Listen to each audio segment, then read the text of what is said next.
Hello everybody and welcome to today's Dead by Daylight Tyde Talk on Borrowed Time. In this video, we'll cover the history and meta for the perk throughout the lifetime of the game. Borrowed Time was put in as a fix to a problem and ended up becoming a problem of its own. Due to its sheer strength, it would see several changes as it would eventually be balanced out. Borrowed Time would see its release with one of the few unique single-character DLCs.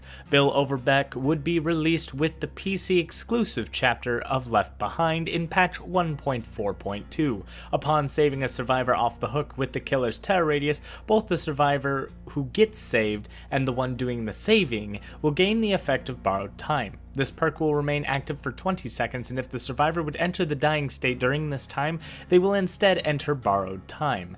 They will have 40 seconds to be healed, or they will enter the dying state. Being hit while in Borrowed Time will also put you in dying state, and healing will pause the timer of Borrowed Time.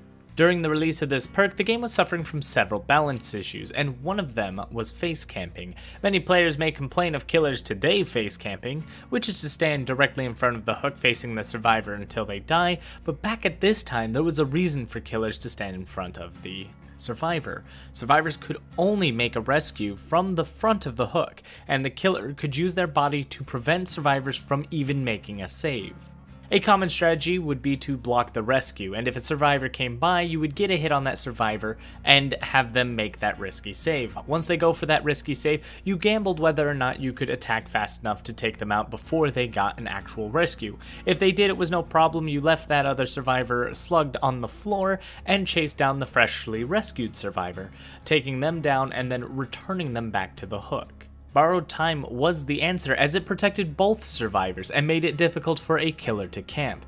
The idea worked for the issue that was occurring, however it also began to cause a problem of its own. For the killers that didn't camp, they were also punished. Borrowed Time would only occur once per match for each survivor running the perk, and if you were not diligent in assuring that they wasted that perk early, it could be your downfall in the later game when the gates are powered. Borrowed Time began to waste the time for killers who were being generous enough to continue their hunt away from the hook. Slugging became a very popular method to obtain victory, as it would avoid the Borrowed Time effect altogether.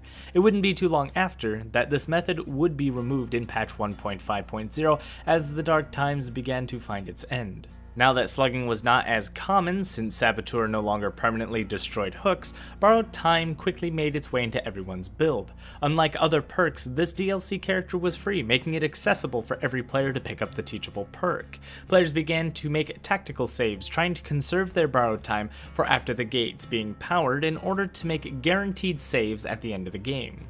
Borrowed Time would also go through a rough time, as the perk would end up being bugged after one of the recent patches that caused it to fail to activate after gates were powered.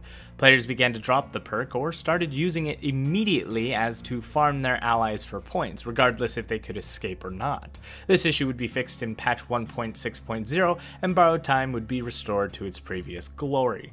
Over the time that Borrowed Time was out, its strength was well known by both the community and developers. Killers couldn't get an upper hand, as the survivors could practically run an entire map before the effect would fade. Developers would release its first nerf on patch 1.7.0, reducing both the duration of the perk and the duration of its effect down to 15 and 25 seconds respectively.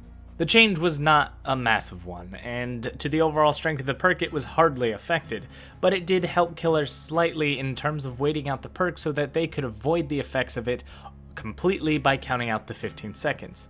Although the perk was still used as often as always and was considered the must-have perk for survivors at the time.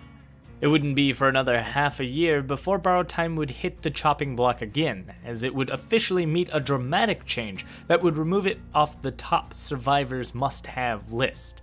Patch 1.9.2 would release and change it so that only survivors being saved would get the effect of Borrowed Time.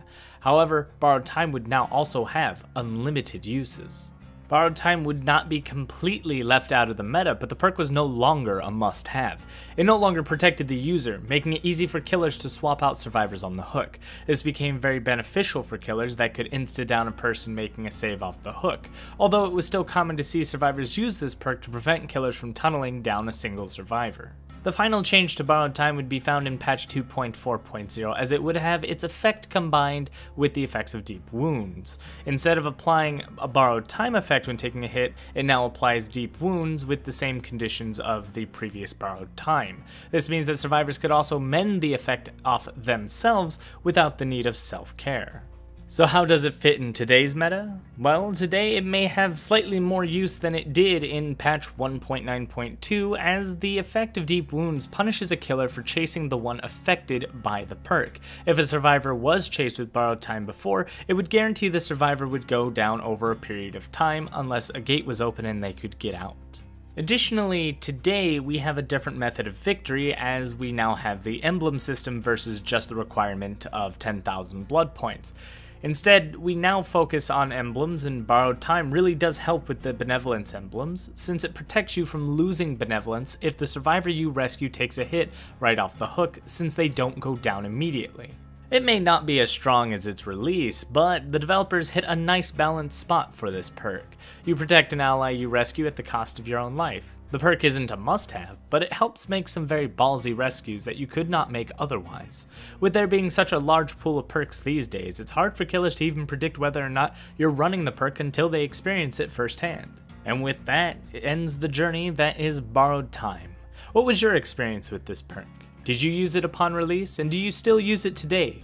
Do you agree with it being changed to a Deep Wounds effect instead of the original Borrowed Time effect? Let me know in the comments down below. Don't forget to like, comment, subscribe, and as always, good game.